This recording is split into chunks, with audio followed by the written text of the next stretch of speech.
அருமையான கர்த்தருடைய பிள்ளைகளே, இந்த மாலை வேளையிலே வேத வாக்கியங்களை கற்றுக்கொள்ள தேவ பிள்ளைகளாக நாம் இவ்விதமாக வேத பாட கூட்டத்திற்காக வந்திருக்கிறோம். வேத பாடத்திலே நாம் கற்றுக்கொள்வது மட்டுமல்ல, அதன்படி நடக்கவும், அதன்படி வாழ்ந்து தேவ சாயலில் வளரவும் தேவ நமக்கு அனுகிரகம் பண்ணட்டும். கர்த்தருடைய வார்த்தைகளை ஆராய்ந்து பார்க்கும்படி இயேசு கிறிஸ்து மிக தெளிவாக யோவான் சுவிசேஷத்தில் யோவான் எழுதுகிறார். வேத வாக்கியங்களை ஆராய்ந்து பாருங்கள், அவைகளால் நித்திய ஜீவன் உண்டு என்று எண்ணுகிறீர்களே, என்னை குறித்து சாட்சியிடுகிறவர்களே அவைகளே என்று இயேசுநாதர் வேதத்தை ஆராயும்படியாக யூதர்களுக்கு தேவன் சொன்ன வார்த்தைகளை நாம் படிக்கிறோம். அதுபோல் அருமையான தேவனுடைய ஊழியத்திலே பரிசுத்த பவுல் பல சபைகளை உருவாக்கினதிலே விதமான புறஜாதிகளை உருவாக்கப்பட்ட ரோயா சபையார் விதமாக தெசலோனிக்க சபையாரை விட மிகவும் நற்குணசாலிகளாக இருந்தார்கள் என்றும், அவர்கள் அவ்விதமாக இருந்ததற்கு காரணம் அவர்கள் வேத வாக்கியங்களை தினந்தோறும் ஆராய்ந்து பார்த்தார்கள் என்று இவ்விதமாக அப்போஸ்தலர் நடபடிகளே நாம் படிக்கின்றோம். அதனாலே வேத வாக்கியங்களை ஆராய்ந்து பார்ப்பது என்பது தேவ பிள்ளைகளுக்கு கிடைத்த பெரிய பாக்கியங்களிலே ஒன்று. வேதத்தை படிக்கிறவன், வாசிக்கிறவன், கேட்கிறவன், அதையின்படி வாழ்கிறவன் பாக்கியவான் என்று எழுதியிருந்தாலும், வேத வாக்கியங்களை ஆராய்கிற மக்களே வேதத்தை கற்றுக்கொண்டு வேதத்தின்படி வாழ்வதற்கு அது ஏதுவாய் மாறுகிறது. சத்திய வசனத்தை ஆராய்ச்சி செய்ய தேவனுடைய சமூகத்திலே தாவீது அரசன் இருந்ததை குறித்து சங்கீதத்தில் எழுதுகிறான். உம்முடைய ஆலயத்திலே நான் ஆராய்ச்சி செய்யும்படியாக நான் எவ்விதமாய் அமர்ந்திருப்பேன் என்று சொல்லி பக்தன் சொல்லுகிற வார்த்தைகளை சங்கீத புஸ்தகத்தில் படிக்கிறோம். இந்த நாளிலும் வேதத்தை ஆராய கர்த்தர் நமக்கு உதவி செய்யட்டும்.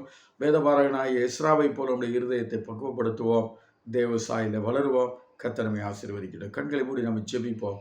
பிதாவே, உம்மை நன்றியோடு உம்மை துதிக்கிறோம் ஐயா.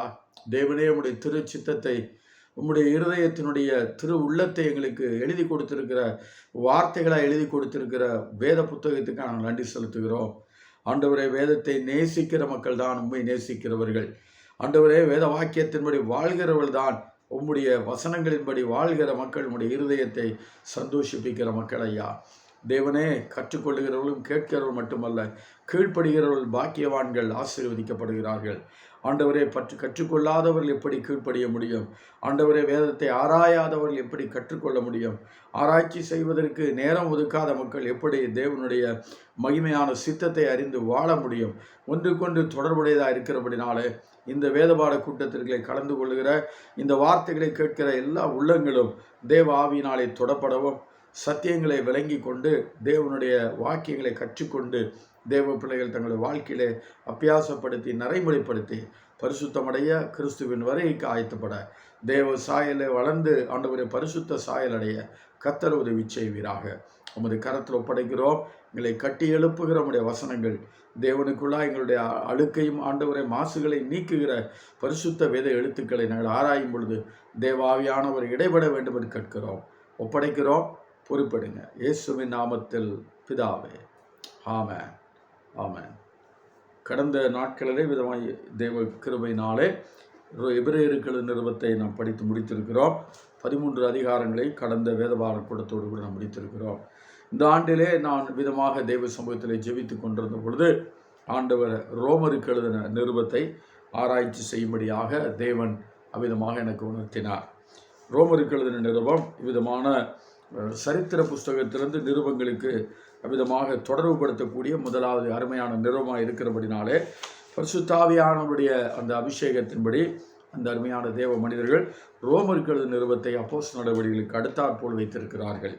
ஆனால் தேவனுடைய சமூகத்தில் இது பவுல் எழுதின நிருபங்களே முதலாவது நிருபம் அல்ல. ஆனாலும் அது முந்திர அது கோர்வையாய் வரும்படியாக அந்த சரித்திர புஸ்தகமாக இருக்கிற அப்போஸ்தலர் நடவடிக்கைகள் விதமாக அதை தொடர்ந்து நிருபங்களுக்குள்ளாய் அது வாசலாக இருக்கும்படியாக இந்த புஸ்தகம் சரியான பல காரியங்களை சொல்லுகிறபடினாலே இதை முதலாவது வைத்திருக்கிறார்கள். அதை தொடர்ந்து பவுலுடைய நிருபங்கள் ஏறத்தாழ மொத்தம் 14 நிருபங்கள் அப்போஸ்தலனாகிய பவுல் எபிரேயர்கள் நிருபத்தோடு கூட அவனுடைய நிருபம் முடிவடைகிறது. நாம் கடைசி நிருபத்தை நாம் தியானித்தோம். இந்த நாளிலே முதலாவது நிருபத்தை நாம் தொடர்ந்து தியானிக்க இருக்கிறோம். இந்த ஆண்டு முழுவதும் கர்த்தர் சித்தமானால் 16 அதிகாரங்களையும் தெளிவாய் கற்றுக்கொள்ள தேவன் நமக்கு உதவி செய்யட்டும். இந்த நாளிலே தேவ சமூகத்தில் முதலாவது அந்த நிருபத்தினுடைய அந்த தோற்றம், அந்த நிருபத்தை குறித்த பல விளக்கங்களை அறிந்த பிற்பாடு முதலாவது அதிகாரத்துக்குள்ளே நாம் கடந்து போகிறோம். முதலாவது அந்த நகரத்தை குறித்து நாம் அறிந்திருக்க வேண்டும். தேவனுடைய பிள்ளைகள் அறிந்திருக்க வேண்டிய முக்கியமான சத்தியம் என்னவென்று சொன்னால், ரோமாபுரி சபை பரிசுத்த பவுல் உருவாக்கின சபை அல்ல. ஒரு முறை கூட அந்த அருமையான பவுல் என்ற தேவ ஊழியக்காரன் அப்போஸ்தலன் இந்த சபைக்கு விசிட் பண்ணது இல்லை, சந்தித்ததும் இல்லை. அதுபோலதான் கொலோச பட்டணத்தில் இருக்கிற சபைகளும், கொலோசையருக்கு எழுதின நிருபம் என்று சொல்லும்பொழுது அது ஒரு பெரிய பட்டணம்.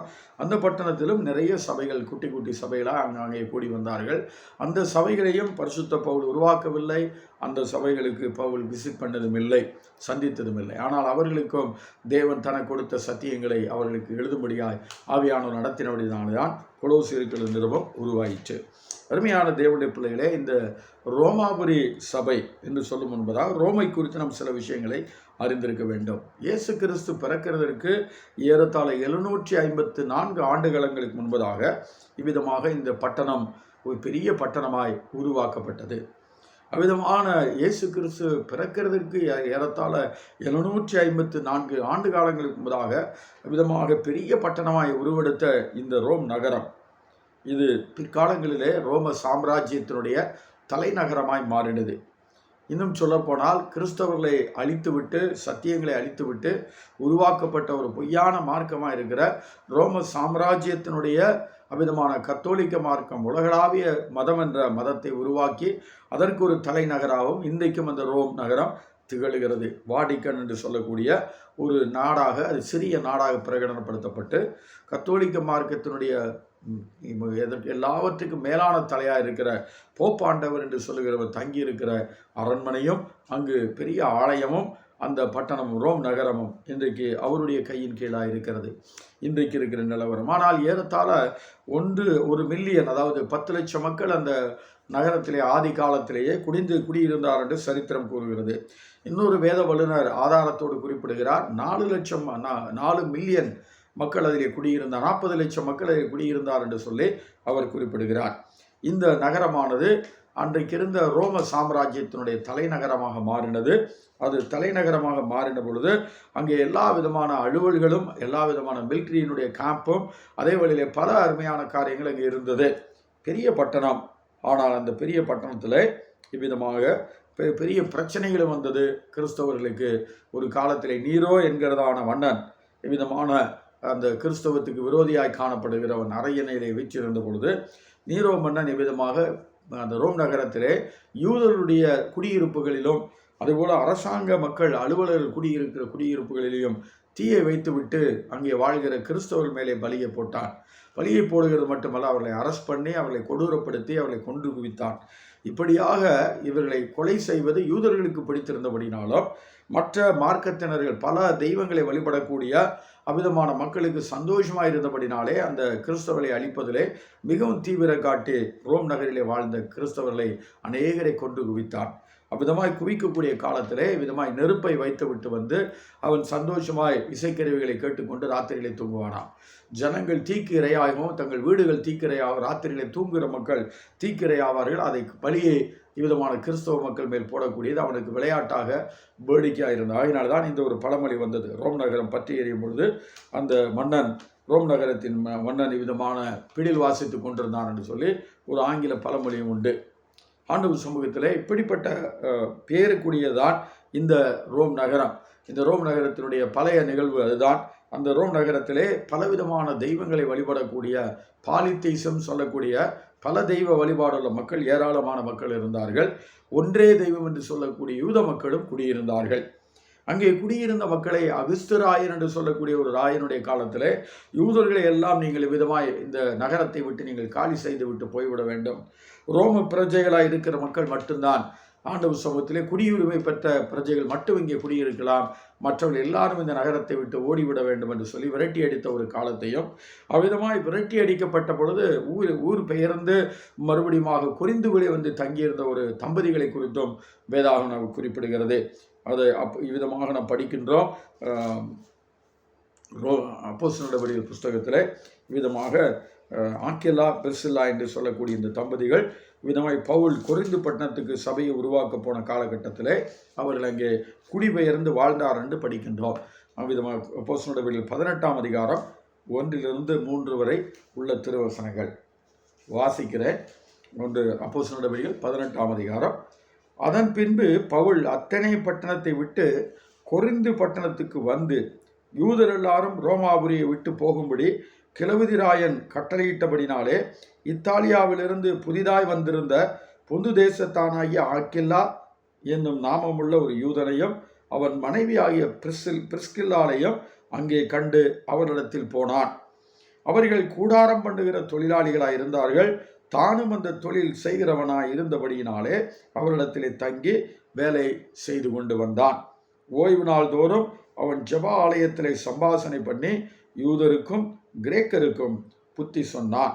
ஆண்டவருடைய மனுஷன் அத்தனை என்கிற பட்டணத்திலே மாசு மேடையிலே பிரசங்கம் பண்ணிவிட்டு உயிருக்கு பயந்த சில விதமான நிலைகளில் புறஜாதிகள் மத்தியிலே பல உபத்திரவங்களை அனுபவித்தவள் இப்போது கொரிந்து பட்டணத்துக்கு பயத்தோடு உள்ளே வருகிறான்.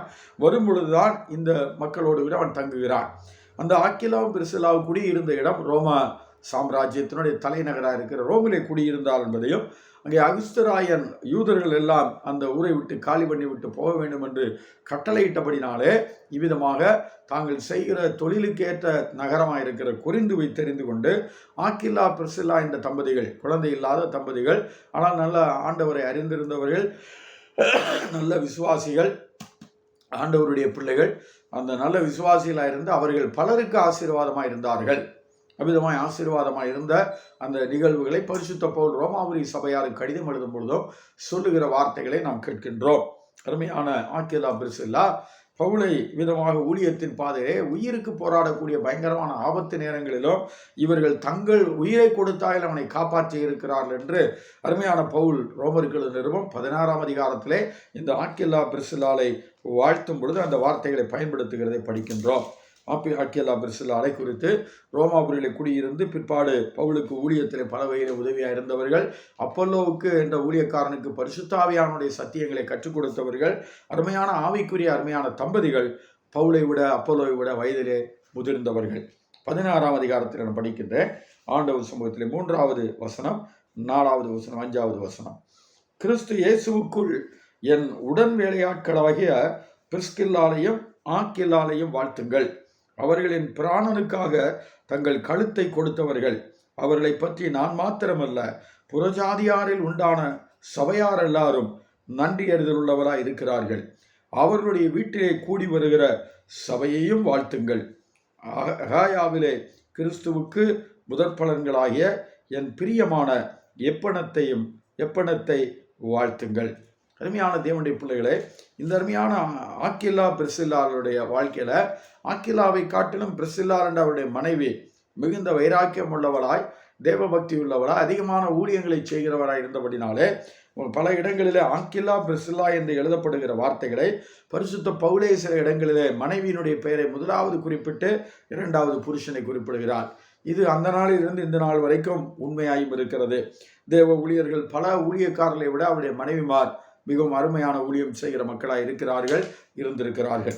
அதுதான் இங்கே குறிப்பிடப்பட வேண்டியது. ஆக்கில்லா பிரிசில்லா என்று சொல்லக்கூடிய புருஷனுடைய பெயருக்கு பின்னாடி மனைவி விதமாய் அறிமுகப்படுத்தப்படுகிற பல இடங்கள் இருந்தாலும் பரிசுத்த பவுல் சில இடங்களில் பிரிசில்லாலை முதலாவது குறிப்பிட்டு பிற்பாடு அவனுடைய புருஷனை குறிப்பிடுகிறாள். காரணம், ஊழியத்தின் பாதையிலே மிகவும் உற்சாகத்தோடு கூட பணியாற்றினவள், ஆண்டவருக்காய் வைராக்கியமாகவும் அருமையாக ஆவிக்குரிய மகளாய் வாழ்ந்த ஒரு அருமையான தேவ மகள் இவ்விதமாய் அநேகருக்கு ஆசீர்வாதத்தின் வாய்க்காலாக இருந்திருக்கிறார். ஆகினாலே அவருடைய பெயரை முதலாவது குறிப்பிடுவது பரிசுத்த ஆவியானவருக்கும் அது நலமாய் கண்டது. ஆகினாலே தான் அவர் எழுதும்போது இப்படி எழுதுகிறார். இங்கே ரோமருக்கு எழுதின நிறுவத்திலே இவர்கள் முக்கியமான நபர்களாக இருந்தார் என்பதையும், அவர் ரோமாபுரியிலே குடியிருந்தார்கள், அங்கே குடியிருக்கிற காலத்திலே அவர்களுக்கு ஒரு சபையும் அங்கே இருந்தது என்பதையும் இந்த வசனங்களை படிக்கும் பொழுது புரிந்து கொள்கிறோம். ஆகினாலே இந்த ரோமாபுரி பட்டணம் பெரிய பட்டணம் மாத்திரமல்ல, அந்த பட்டணத்திலே பல சபைகள் இருந்தது. அருமையான ஆவிக்குரிய நிலையிலே தேவ பிள்ளைகள் வந்து அவ்விதமாய் சபைகளை ஸ்தாபித்திருந்தார்கள். ஆனால் அந்த சபைகள் ஒட்டுமொத்தமாய் சில நேரங்களில் மட்டுமே கூடி வரும். ஆனால் பல இடங்களிலே சிறிய குட்டி சபைகளாக அந்த பட்டணங்களிலே நிறைய சபைகள், அருமையான ஆவிக்குரிய சபைகள் உருவாக்கப்பட்டிருந்தது. இதுதான் ரோமாபுரியை குறித்தான அதாவது கடந்த கால உண்மைகள்.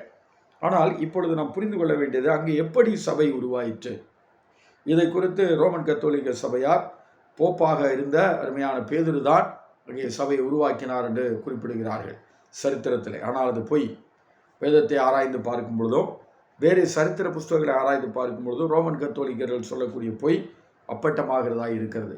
பேதுரு ஒரு காலம் ரோமாபுரியிலே குடியிருக்கவும் இல்லை, ரோமாபுரியிலே அவர் போப்பாக இருந்ததும் இல்லை.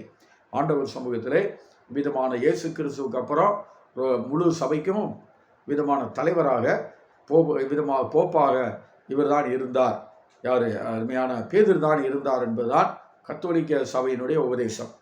அதனால தான் பேதுருவுக்கு முக்கியமான இடத்தை கொடுக்கிறது மட்டுமல்ல, அதே வேளையிலே பேதுருவை உயர்த்துகிறது போல மரியாதை பிற்காலத்தில் உயர்த்தினார்கள். ஆனால் இந்த ரோமா நகரத்திற்கும் அருமையான பேதுருவுக்கும் எந்த சம்பந்தமும் இல்லை என்பதை சரித்திரபூர்வமாக வேதபூர்வமான விதமாக நிரூபிக்க முடியும். ஆனால் பேதுருவினுடைய பிரசங்கத்தை கேட்டவர்களிலே சிலர் போய் அங்கே தங்கி இருந்தார் என்பதையும் அங்கே விசுவாசிகள் ஊழியம் செய்திருக்கலாம் என்பதும் நாம் யூகிக்கக்கூடிய ஒன்றாக இருக்கிறது. அப்போஸ்தலர் நடவடிக்கைகள் புஸ்தகத்தில் நாம் 2ஆம் அதிகாரத்திலே படிக்கும் பொழுது பேதுரு அந்த நாளிலே பிரசங்கம் பண்ணுகிறார். பரிசுத்த ஆவியானவர் ஊற்றப்படுகிறார். ஊற்றப்படும் பொழுது அங்கே கூடி வந்திருந்த யூதர்களிலே உலகமெங்கிலும் இருக்கிற யூதர்கள் பெந்தெக்கோஸ்தே நாளுக்காக பஸ்காவுக்காக வந்து பெந்தெக்கோஸ்தே நாள் 2வது பண்டிகை அட்டன் பண்ணி விட்டு ஆண்கள் திரும்பி விடுவார்கள்.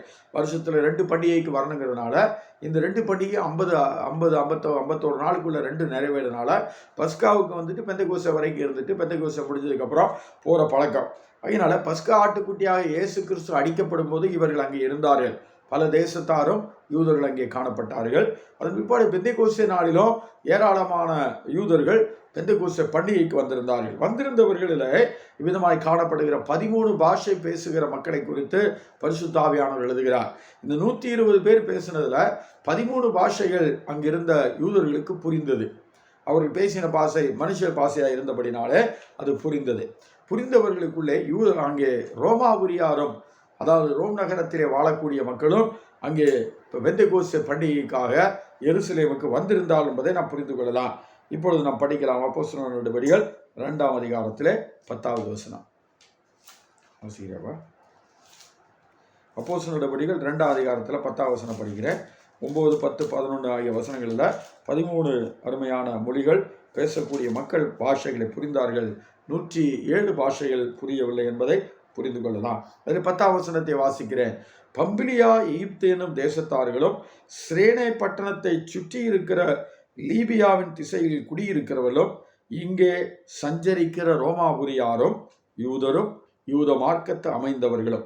ஆண்டவர் சமூகத்தில் இங்கே சஞ்சரிக்கிற என்று சொன்னால் இப்பொழுது இங்கே வந்து வாழ்ந்து கொண்டிருக்கிற, இப்பொழுது வந்து தங்கி இருக்கிற, சஞ்சரிக்கிறதான இந்த யூதர்கள், யூத மார்க்கத்து அமைந்தவர்கள், யூத மார்க்கத்துக்கு மாறினவர்கள். புற மார்க்கத்திலிருந்து யூத மார்க்கத்துக்கு விருத்த சேதனம் பண்ணி நியாயப்பிரமாணத்தின்படி மாறின யூத மதத்தை தழுவினதான புறஜாதிகள், யூத மார்க்கத்தை அமைந்தவர்கள் யூதர்கள். அதிலே காணப்படுகிற மக்களிலே பல ரோமாபுரியை சார்ந்தவர்கள். இவ்விதமாய் ரோமாபுரியாரும் யூதரும் யூத மார்க்கத்தை அமைந்தவரும் இங்கே சஞ்சரிக்கிற ரோமாபுரியாரும். அப்போ பண்டிகைக்காக வந்திருக்கிற அங்கே ரோமாபுரியில் வாழக்கூடிய மக்களிலே அநேகர் இங்கே வந்திருக்கிறார்கள். ஆகினாலே அந்த பெந்தெக்கோஸ்தே நாளில் பரிசுத்த ஆவியானவர் ஊற்றப்பட்ட நேரத்தில் அங்கே கடந்து ஓடி வந்தவர்களுடைய கூட்டத்திலே இவர்கள் இருக்கிறார்கள். இவர்களுக்கு பேதுரு பிரசங்கம் பண்ணுகிறார். அதிலே 3000 பேர் இயேசுவை ஏற்றுக்கொண்டார்கள், சபையிலே சேர்க்கப்பட்டார்கள். இவர்கள்தான் முதலாவது சுவிசேஷத்தை கொண்டு போயிருக்க வேண்டும் என்பது முதலாவது கருத்து. உண்மையிலேயே அவர்கள் போய் சுவிசேஷத்தை ஆண்டவரை ஏற்றுக்கொண்டு 3000 பேரில் எத்தனை பேர் ரோமர்கள் ரட்சிக்கப்பட்டிருந்தாங்க, யூதர்களாக இருந்து ரோமர்களாக குடியிருந்த மக்கள் எத்தனை பேர் ரட்சிக்கப்பட்டாங்க, எத்தனை பேர் போனாங்கிற சரித்திரத்துக்கு நமக்கு வேதத்தில் ஆதாரம் இல்லை. சரித்திரத்தில் இருந்ததோ சொல்லலாம். ஆனால் கண்டிப்பாக இவர்கள் மூலமாக சுவிசேஷம் போயிருக்கு. 2வது பார்த்தீங்கன்னா, இவர்கள் மூலமாக ஸ்தாபிக்கப்பட்ட சபைகளை விட அதிகமான சபைகள் உருவாக்கப்படுவதற்கு காரணமாக இருந்தவர்கள் பவுலின் மூலமாக பல 3வது மிஷனரி யாத்திரை வரைக்கும் சந்திக்கப்பட்ட மக்களிலே யூதர்களிலிருந்து ரட்சிக்கப்பட்ட மக்களும் புறஜாதிகளிலிருந்து ரட்சிக்கப்பட்ட மக்களும் ரோமாபுரிக்கு குடிபெயர்ந்தார்கள். வேலை நிமித்தமாக, வியாபாரத்தின் நிமித்தமாக, பல காரணங்களுக்காக. அது ஒரு தலைநகராக இருந்தபடினாலே இன்றைக்கு நிறைய பேர் எங்கே படித்தாலும் கடைசியில் சென்னைக்கும் பெங்களூருக்கும் வேலைக்கு போகிறது மாதிரி. அன்றைக்கு இருந்த இந்தியாவின் தமிழ்நாட்டின் தலைநகராக இருக்கிற சென்னை வரைக்கும் போகிறாங்க. வேறு மாநிலத்துக்கு போகணும்னு விரும்புகிறவங்க, பெண்களாக இருந்தால் கூட படித்தவங்க வேலை தேடி எங்கே போகிறாங்க, ஐடி கம்பெனிஸுக்காக சென்னை போகிறது போல். அன்றைக்கி இருந்த ரோம் உலகத்தினுடைய பெரிய சாம்ராஜ்யம், ரோம சாம்ராஜ்யம். அதன் தலைநகர, உலகத்தினுடைய பெரிய தலைநகரமாகவே அது இருந்த ரோம சாம்ராஜ்யம் தலைநகரமாக ரோம் இருந்தபடினாலே வேலை வாய்ப்புகளும் அரசாங்க உத்தியோகங்களும் பலவிதமான தொழில் சம்பந்தமான, வியாபாரம் சம்பந்தமான காரியங்களுக்காக மக்கள் இடம்பெயர்ந்து போனார்கள். அப்படி போனவர்களுக்குள்ளே விசுவாசிகள் நிறைய பேர் அங்கே கடந்து போனார்கள் என்பதையும், அவர்கள் போய் தான் சுவிசேஷத்தை அறிவித்து அங்கே யூதர்களிலும் புறஜாதிகளிலும் இருந்து நிறைய மக்கள் ரட்சிக்கப்பட்டார்கள். இன்னும் அதிகமான அங்கே காணப்படுகிற புறஜாதிகள் நிறைய ரட்சிக்கப்பட்டார் என்பதையும், யூதர்கள் ரட்சிக்கப்பட்டிருந்தார் என்பதையும் விதமாய் வேதத்தை நாம் ஆராயும் பொழுது புரிந்து கொள்ளலாம். இவ்விதமாய் கடந்து போன விசுவாசிகளிலே தான் அருமையான ஆக்கில்லாவும் பிரிசில்லாலும் இருந்தால் என்பதை நாம் ஏற்கனவே வாசித்தோம்.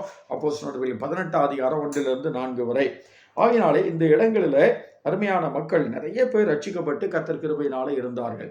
பவுல் ரோமாபுரி சபைக்கு கடிதம் எழுதுகிற காலத்தில் என்ன நடந்தது என்று சொன்னால், நிறைய பேர் யூதர்களிலிருந்து ரட்சிக்கப்பட்டவங்க இருந்தாங்கிறத பவுல் குறிப்பிடுகிறார். எப்படி இவங்க தெரியும்? இவர் இந்த சபைக்கே போனதில்லை. ஆனால் அவர் சொல்றார், பெரிய புகழ்பெற்ற அப்போஸ்தலனாகிய அண்ட்ரோனிக் யூனியா அங்கே இருக்கிறார். அவெல்லாம் என் இனத்தை சார்ந்தவன், எனக்கு முன்னாடியே கிறிஸ்துவுக்குள்ளானவன். அந்த 2 பேரையும் நீங்கள் வாழ்த்துங்கள்னு எழுதுகிறார். அப்போஸ்தலர் ரோமருக்கு எழுதின நிருபம் 16 அதிகாரத்தில் நிறைய யூதர்களுக்கு அந்த கடிதத்தில் வாழ்த்து சொல்லுகிறதை பார்க்கிறோம். அந்த யூதர்களுக்கு மாத்திரமல்ல, புறஜாதிகளிலிருந்து ரட்சிக்கப்பட்ட மக்களுடைய பெயர்களையும் அங்கே குறிப்பிடுகிறார். அப்போ இவங்கெல்லாம் எப்படி தெரியும்னா, இவங்கெல்லாம் இவரோட பல வகையில் ஊழியங்களில் சம்மந்தப்படுத்தவங்க. இந்த மிஷனரி யாத்திரையின் போது இவனோடு கூட ஊழியத்தில் ஈடுபட்டவங்க அல்லது இவன் மூலமாக ரட்சிக்கப்பட்டவங்க, இப்படிப்பட்ட மக்கள் எல்லாம் அதில் இருக்காங்க. சரியா? நம்ம படித்து பார்த்தோன்னா சில உண்மைகள் புரியும். ஏன்னா அங்கே புறஜாதிகளிலிருந்து ரட்சிக்கப்பட்டதான அருமையான எப்பனத்துன்னு ஒருத்தர் நாங்கள் படிக்கிறோம். எப்பனத்து, இந்த எப்பனத்து யாருன்னா கொரிந்து பட்டணத்தில் காணப்பட்ட ஒரு தேங்கிறத நம்ம பார்க்குறோம். காயுங்கிற ஒருத்தனை பற்றி பார்க்குறோம். சரியா? அந்த காயுங்கிற அகாயாவில் கிறிஸ்துவுக்குள்ள முதற் பலனாகிய என் பிரியமான எப்பனத்துங்கிறார். சரியா? அப்போ தேவனுடைய மனுஷன் இவ்விதமாக எழுதும்போது அந்த எப்பனத்து எங்கே இருக்கான் அப்படின்னு பார்த்தீங்கன்னா, அந்த எப்பனத்தை எங்கே காணப்பட்டான்னு படிக்கும்பொழுது அவன் பட்டணத்து உக்கிரானக்காரன் அப்படின்னு எழுதுகிறார். அந்த பட்டணத்தினுடைய உக்கிரானக்காரன் அப்படிங்கிற எழுதுகிறார். அப்போ இந்த பட்டணத்து உக்கிரானக்காரனாக இருக்கிற எப்பனத்துங்கிறவன் உண்மையிலேயே எப்பனத்து யாருன்னு கேட்டிங்கன்னா, இங்கே புறஜாதிகளிலிருந்து சத்தியத்தை கொண்டு போன மக்கள் மூலமாக ரட்சிக்கப்பட்ட ஒருவன். ஆனால் புறஜாதியன் தான். ஆனால் அந்த ரோம் நகரத்தினுடைய பல தெருக்களில் விதமான பிளாட்ஃபார்ம் பேமெண்ட்ஸை சொந்த செலவில் கட்டி கொடுத்தவன். அதாவது அதே போல் பப்ளிக் ஒர்க் டிபார்ட்மெண்ட்டில் பெரிய கமிஷனராக ஒர்க் பண்ணால் ரோம் ராஜ்யத்தின் கீழாக அரசாங்க உத்தியோகத்தில் இருந்தார் என்பதையும் சரித்திரபூர்வமான சான்றுகளும் வேதத்தினுடைய சில உண்மைகளும் நமக்கு சொல்லுகிறது. அந்த அருமையான எப்பனத்தை பொறுத்து படிக்கும்பொழுது அவன் உக்கிரானக்காரனாக இருந்தான் அப்படிங்கிறது குறித்து நாம் பார்க்குறோம். எரஸ்து என்று சொல்லக்கூடிய அந்த மனுஷனை குறித்து நாம் வாசிக்கிறோம். எப்பனத்தை குறித்து மட்டும் இல்லை, எரஸ்து என்று சொல்லக்கூடிய உக்கிரானக்காரனை குறித்து படிக்கிறோம். தேவனுடைய வாக்கியங்களை படிக்கிறோம். அருமையான தேவனுடைய பிள்ளைகளே, இந்த முதற்பலனானவன் என்று சொல்லி அகாயாவிலே முதற்பலனானவன் எப்பதத்துங்கிறார். அகாயாவிலே முதற்பலனானவன் சொல்லும் பொழுது அகாயா தேசத்தில் பல முதற்பலன்களை பார்க்க முடியும். 1 கொரிந்தியரில் பார்த்தீங்கன்னா அகாய நாட்டினுடைய முதற்பலனாக இருக்கக்கூடிய காயு என்பவனை பற்றி சொல்கிறார். ஆண்டவர் சமூகத்தில் முதலாவது ரட்சிக்கப்பட்ட அப்போ பல இடங்களில் அகாய நாட்டில் பல சபைகளை ஸ்தாபித்தார். அங்கங்கே ஒரு சில முதலாவது ரட்சிக்கப்பட்டவங்களை பவுல் ஞாபகத்தில் வச்சிருக்கிறார். அதனால் தேவனுடைய பிள்ளைகளாக இருக்கிற மக்கள் நம்ம புரிந்து கொள்ள வேண்டிய விஷயம் என்னென்னா, பல புறஜாதிகளிலிருந்து ரட்சிக்கப்பட்ட மக்களும் அங்கே போய் நிறைய பேர் குடியேறி இருந்தாங்க. யூதர்களையும் நிறைய பேர் என்னுடைய இனத்தானாகிய ரூபையும் அவனுக்கும் எனக்கும் தாயாகிய அவனுடைய தாயை வாழ்த்துங்களிடம் சொல்கிறார். அதே போல் ஆண்டவர் சமூகத்தில் அலெக்சாண்டர் பின்வாங்கி போய் உயிர்த்தெழு நடந்தாயிட்டுன்னு சொல்லி தப்பான உபதேசத்தை கொடுத்த அலெக்சாண்டரையும் வாழ்த்துங்கள்னு அந்த இடத்துல நல்லா இருக்கிறான். அப்போ ஆண்டவருக்குள்ள நல்லா இருக்கிற காலத்தில் வாழ்த்துங்கள் எழுதுகிறான். இப்படி ஒரு சில முக்கியமான நபர்களை குறித்து நம்ம அந்த 16 அதிகாரத்தில் படிக்கிறோம். ஆனால் தேவனுடைய வார்த்தையில் இந்த சபை உருவானதற்கான காரணம் பரிசுத்த பவுலின் ஊழியத்திலே ரட்சிக்கப்பட்ட மக்கள், பவுலுடைய ஊழியத்திலே சம்பந்தப்பட்ட மக்கள் யூதர்களிலும் புறஜாதிகளிலும் வேலைக்காகவும் வியாபாரத்துக்காகவும் தொழிலுக்காகவும் பல நிலைகளிலே கடந்து போனவர்கள் அங்கே போய் சுவிசேஷத்தை அறிவித்து அருமையான சபைகளை ஸ்தாபித்திருந்தார்கள். அந்த சபைகள் குட்டி குட்டி சபைகளாக அந்த பட்டணம் முழுவதும் பல இடங்களிலே சபைகள் நிறுவப்பட்டு நடந்து கொண்டிருந்தது. இதுதான் அந்த சபையினுடைய ஆரம்ப கால ஆரிஜினை குறித்து படிக்கிறோம். அந்த பட்டணம் எப்படி வந்ததுன்னு பார்த்தோம். இப்போ அந்த சபைகள் எப்படி வந்ததுங்கிறத பார்க்குறோம். அதுக்கப்புறம் பார்த்தீங்கன்னா, இந்த கடிதம் எழுதுறதுக்கான காலம் அல்லது காரணம், பவுல் ஏன் இந்த கடிதத்தை எழுதினார், எங்கேருந்து எழுதினார் அப்படின்னா, நீங்கள் அப்போஸ்தலர் நடவடிக்கைகள் உள்ளே போனீங்கன்னா ஒரு இடம் குறிப்பிடப்படுகிறது. சரியா? அதில் அதை வாசிக்கிறதுக்கு முன்னாடி ரோமர் 16 23 வசனத்தை படிப்போம். ரோமர் 16 23 என்னையும் சபை அனைத்தையும் உபசரித்து வருகிற காயு உங்களை வாழ்த்துகிறான். பட்டணத்து உக்கிரானக்காரனாகிய ஏரஸ்தும் சகோதரனாகிய குவார்த்தும் உங்களை வாழ்த்துகிறார்கள். இது அவனோட கூட இருக்கிற அந்த இடத்துலேருந்து வாழ்த்துறவங்க. பவுல் எங்கேருந்து கடிதம் எழுதுறானோ அங்கே இருக்கிற மக்கள் அவர்களும் உங்களை வாழ்த்துறாங்கன்னு எழுதுறார். அதுக்கு முந்தின வசனத்தை படிச்சிங்கன்னா இந்த லெட்டரை எழுதினவர் யாருன்னா அவனுடைய செக்ரட்டரியாக இருந்த தெர்த்தியுங்கிறவன். பவுல் டிக்டேட் பண்ண அவன் தான் எழுதுறான். அந்த காலத்தில் எழுதுவதற்கு ஊழியர்கள் பயன்படுத்தின மனிதர்கள் உண்டு. அருமையான தேவனுடைய பிள்ளைகளே, விதமாக அருமையான பேதுரு, யாக்கோபு, யோவான் இவங்கெல்லாம் படிக்காதவங்க. ஆனால் நிருபங்களை எப்படி எழுதுனாங்கன்னா அவங்களும் இந்த மாதிரி ஒரு சில செக்ரட்டரியை நல்லா படித்த ஆட்களை வச்சு அவங்கள வச்சு தான் எழுதுகிறாங்க. தேவனுடைய பிள்ளைகளாக பவுல் எழுத படிக்க தெரிஞ்சவர், நல்ல அறிவுள்ளவர், பெரிய பணக்காரராக இருந்தாலும் அவர் நிறைய நிருபங்களை அவர் கைப்பட எழுதலை. அவர் கையெழுத்து மட்டும் போடுறாரு, ஆனால் எழுதுறதுக்கு ஆட்களை வச்சுருந்தார். அந்த நபர்களும் கூட பர்சனலாக அந்த லெட்டரை எழுதிட்டு நானும் உங்களை வாழ்த்துறேன்னு இடையில உள்ள நுழைஞ்சுக்குவான். இந்த நிருபத்தை எழுதினவனாகிய அப்படிங்கிற வார்த்தையை பயன்படுத்தும். இதை தான் அங்கே 22 படிக்கிறோம். இந்த நிருபத்தை எழுதின தெர்த்தியுவாகிய நான் கர்த்தருக்குள் உங்களை வாழ்த்துகிறான்னு ஒரு விசுவாசி தான். 16ஆம் அதிகாரத்தில் 22ஆம் வசனத்தில் படிக்கிறோம். அப்போ இந்த பவுல் இந்த கடிதத்தை எழுதக்கூடிய காலகட்டத்தை இன்னும் அப்போஸ்தலர் நடவடிக்கைகளில் 20ஆம் அதிகாரத்தில் 1லேருந்து 3 வரைக்கும் படிக்கும்போது புரிஞ்சுக்கிறோம். அங்கே தான் பவுல் என்ன செய்கிறார், கிரேக்க தேசத்தில் தங்கியிருக்கிறார். விசேஷமாக கொரிந்து பட்டணத்தை தங்கியிருக்கிறார். கொரிந்து பட்டணத்தினுடைய முக்கியமான ஒரு விசுவாசி யாருன்னா காயு. அந்த காயு உண்மையிலே நல்ல ஊழியக்காரங்களை வரவேற்கிறவர். காயுவுக்கு எழுதின கடிதம் தான் 3வது யோவான். 3 யோவான் காயு என்கிற ஊழியக்காரன் மூப்பனாகிய காயுவுக்கு அப்படின்னு யோவான் எழுதுகிறார்.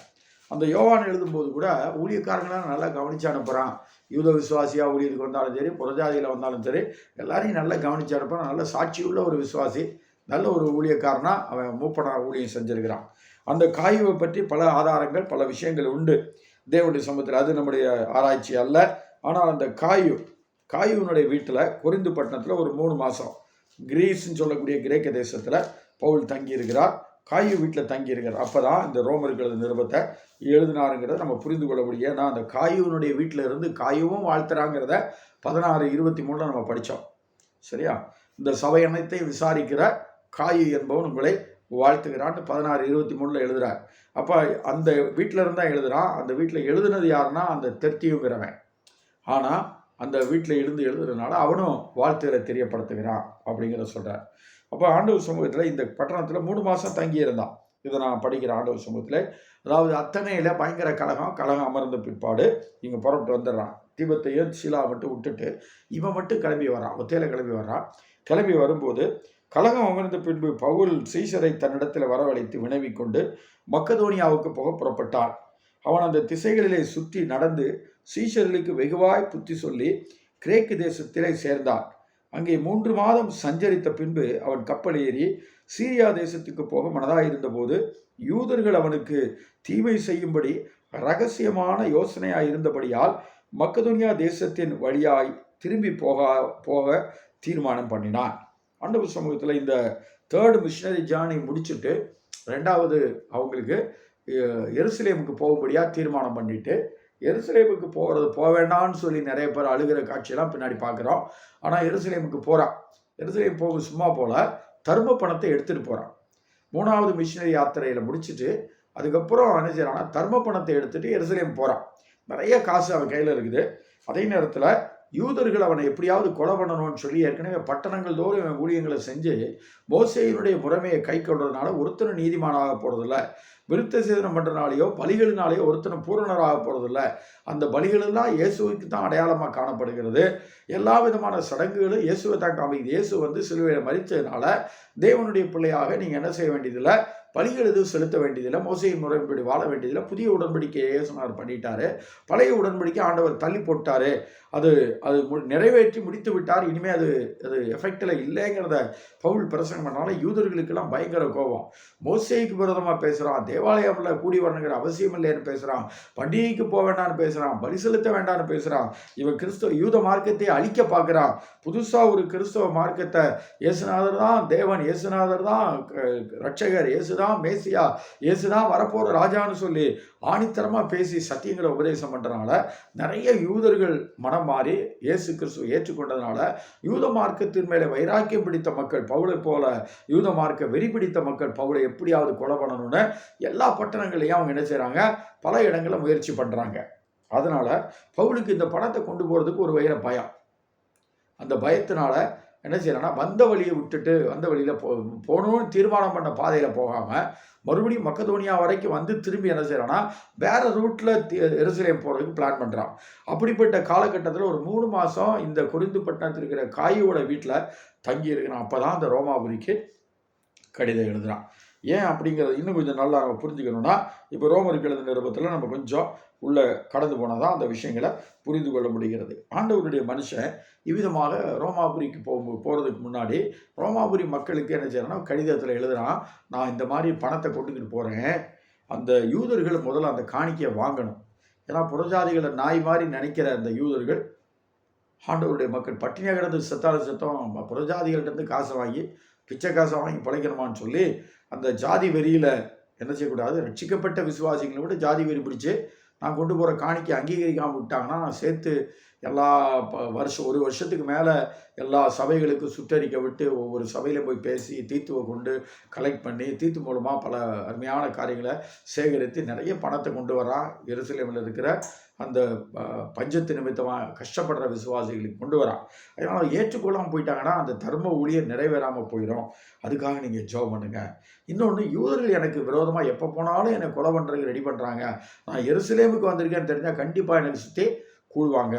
அதனால் எனக்கு பாதுகாப்பு கொடுக்கறதுக்காக ஜெபம் பண்ணு. நானும் போராடி ஜெபம் பண்ணிக்கிட்டு இருக்கிறேன், நீங்களும் எனக்காக ஜெபம் பண்ணுங்க. இப்போ படிங்க 15ஆம் அதிகாரத்தில் ரோமர் 15 பவுல் அந்த பணத்தை கொண்டு போகிற வழியில் தான் இந்த ரோமாபுரி கடிதத்தை எழுதினாருங்கிறதையும், அந்த கொண்டு போகிற வழியில் தான் காய் வீட்டில் தங்கினாருங்கிறதையும், அந்த கொரிந்து பட்டில் தங்கிட்டு ரூட்டை மாற்றினாருங்கிறதையும் நம்ம ரெண்டையும் கம்பேர் பண்ணி படிக்கும்போது புரிந்து கொள்ளலாம். 15ஆம் அதிகாரத்தில் விதமாக பரிசுத்த பவுல் இந்த ஜெபத்தை ஏறெடுக்க சொல்லுகிறார். வாசிக்கலாம். 30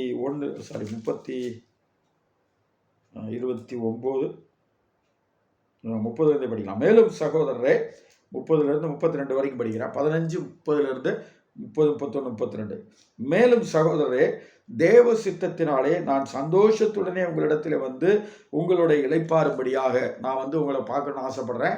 அதுக்காக நீங்கள் ஜெபம் பண்ணுங்க. 1. 2வது குறிப்பு, யூதேயாவில் இருக்கிற அவிசுவாசிகளுக்கு நான் தப்பு வைக்கப்படும்படிக்கும் நான் எருசலேமில் உள்ள பரிசுத்தவான்களுக்கு செய்ய போகிற தர்ம சகாயம் அவர்களால் அங்கீகரிக்கப்படும்படிக்கும் நீங்களை தேவனை நோக்கி செய்யும் ஜெபங்களில் நான் போராடுவது போல நீங்களும் என்னோட கூட போராட வேண்டுமென்று நம்முடைய கர்த்தராகிய இயேசு கிறிஸ்துவின் நிமித்தமும் ஆவியானவருடைய அன்பின் நிமித்தமும் உங்களை வேண்டிக் கொள்கிறேன். இப்போ பவுல் வந்து எந்த சூழ்நிலையில் இந்த கடிதத்தை எழுதினாரு அப்படிங்கிறத ஓரளவு நம்ம புரிந்து கொள்வதற்கு உதவியாக இருக்குது. அந்த பணத்தை எடுத்துகிட்டு போகும்போது தான் சொல்கிறாரு, வழியில் உங்களை ஸ்பானியாவிலேருந்து உங்கள் வீட்டுக்கு ஊருக்கு வரலான்னு ஆசைப்பட்றேன் அப்படின்னா அப்போ போகிறதுக்கு வாய்ப்பு இருக்காது. தேவ சமூகத்தில் அதுக்குள்ளே எருசலேமில் வந்ததுக்கப்புறம் அவர் அரெஸ்ட் ஆகிடுவார். அதுக்கப்புறமா அவர் கைதியாக தான் ரோம் நகரத்துக்கு போகிறார். கைதியாக ரோம் நகரத்துக்கு போய் யாருமே அவர் மேலே கம்ப்ளைண்ட் பண்ண யாரோ இப்போ விதமான ஆசாரியர்களோ அந்த மூப்பருடைய ஆலோசனை சங்கமோ எருசலேமில் யாரும் வந்து ரோமுக்கு வந்து கம்ப்ளைண்ட் பண்ணவோ அவனை பற்றி குறை சொல்லவோ அல்லது ஜட்ஜ்மெண்ட்டுக்கு முன்னாடி அந்த ராயனுக்கு அவையப்பட்டதுனால ராயன்ட்ட வந்து வரவோ யாரும் செய்யாதனால அவனை ரிலீஸ் பண்ணி, யாரும் வரல, அவனை ரிலீஸ் பண்ணி வாடகை வீட்டில் தங்கியிருந்து ஒரு 2 வருஷம் அங்கே ரோமாபுரியில் வர்றவன் போகிறவனுக்கெல்லாம் சுவிசேஷம் சொல்லிக்கிட்டு இருந்தான்னு 28ஆம் அதிகாரத்தில் படிக்கிறோம். அப்போஸ்தலர்கள் 28 படிச்சிங்கன்னா ரோம் நகர்லேயே தனக்குன்னு ஒரு வாடகை வீட்டை எடுத்து அங்கே தங்கிட்டு வர்றவங்களுக்கெல்லாம் சுவிசேஷம் சொல்கிறார். அதுதான் பவுலுடைய வாழ்க்கையில் ரோமாபுரியில் முதலாவது போனதும். அதே நேரத்தில் அங்கேருந்து விடுதலையாக்கப்பட்டு வந்துடுறார். திரும்ப தான் மறுபடியும் ரோமுக்கு அரெஸ்ட் ஆகி போய் தலை சிறைச்சேதம் பண்ணப்படுகிறார். அதே நீரோ மன்னனாலே கொலை செய்யப்படுகிறார். அங்கே ரோமாபுரியில் இருக்கும்போது அவர் விதமாக கர்த்தருடைய வார்த்தைகளை எடுத்து கூறினார். அங்கே தனக்கு ஒரு வாடகை வீட்டை அமைத்து கொண்டு அங்கே என்ன செய்தார்னா விவரித்து பேசினார் என்பதை நாம் படிக்கிறோம். சரியா? நம்ம அந்த வசனத்தை படிக்கலாம். அப்போஸ்தலர்கள் 28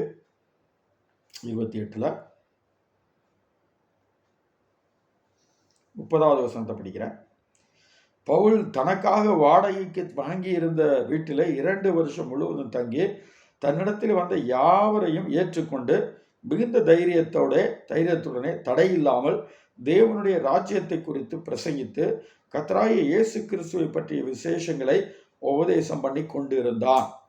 இது ரோமாபுரியில் அவன் அங்கே போனதுக்கப்புறம் ஆண்டவர் சமூகத்தில் கொண்டு போய் யூதர் மத்தியில் அங்கே மக்கள் என்ன செய்கிறாங்க, ரோமாபுரியில் கொண்டு ராயனுக்கு அபயமிட்டதுனால ரோமுக்கு சிறை கைதியாக போகிறான். அந்த 16ஆம் வசனத்தை படிக்கிறேன். ரோமுக்கு வந்துட்டாங்கிறத குறித்து சொல்லக்கூடிய வசனம். ஆண்டவர் சம்பவத்தில், அதாவது கப்பல் யாத்திரை உடஞ்சி கிடஞ்சி மெலித்தா தீவுக்கு போய் அப்படியே தப்பி எல்லாப்படியே வந்துடுறாங்க, வந்து சேர்ந்துடுறாங்க. சரியா? 28ஆம் அதிகாரத்தில் 16ஆம் வசனம் படிக்கிறேன். நாங்கள் ரோமாபுரியில் சேர்ந்தபோது 100க்கு அதிபதி தன் காவலில் இருந்தவர்களை சேனாபதியினிடத்தில் ஒப்பு கொடுத்தான். அப்பொழுது பவுல் தன்னை காத்திருக்கிற சேவகருடனே தனித்து குடியிருக்கும்படி உத்தரவு பெற்றுக்கொண்டு 3 நாளைக்கு பின்பு பவுல் யூதரின் பிரதானமானவர்களை வரவழைத்து அவர்கள் கூடி வந்திருக்கிற பொழுது அவன் அவர்களை நோக்கி, சகோதரரே, நம்முடைய ஜனங்களுக்கும் நம்முடைய முன்னோர்கள் முறைமைக்கும் விரோதமானது ஒன்றையும் நான் செய்யாமல் இருந்தும் கட்டப்பட்டவனாக எருசலேமில் இருந்து ரோமர் கையில் ஒப்பு கொடுக்கப்பட்டேன். அங்கே இருக்கிற யூதர்களை கூப்பிட்டு பேசுகிறான். எந்த தப்பும் பண்ணலடா, கட்டி இங்கே கொண்டாண்டாங்க அப்படின்னு. இந்த கலகம் பிரச்சனைலாம் தெரியாத மக்கள் அங்கே ரோமில் இருக்கிறாங்க. அந்த ரோமில் இருக்கிற மக்கள் யூதர்களிடத்தில் சொல்கிறான்.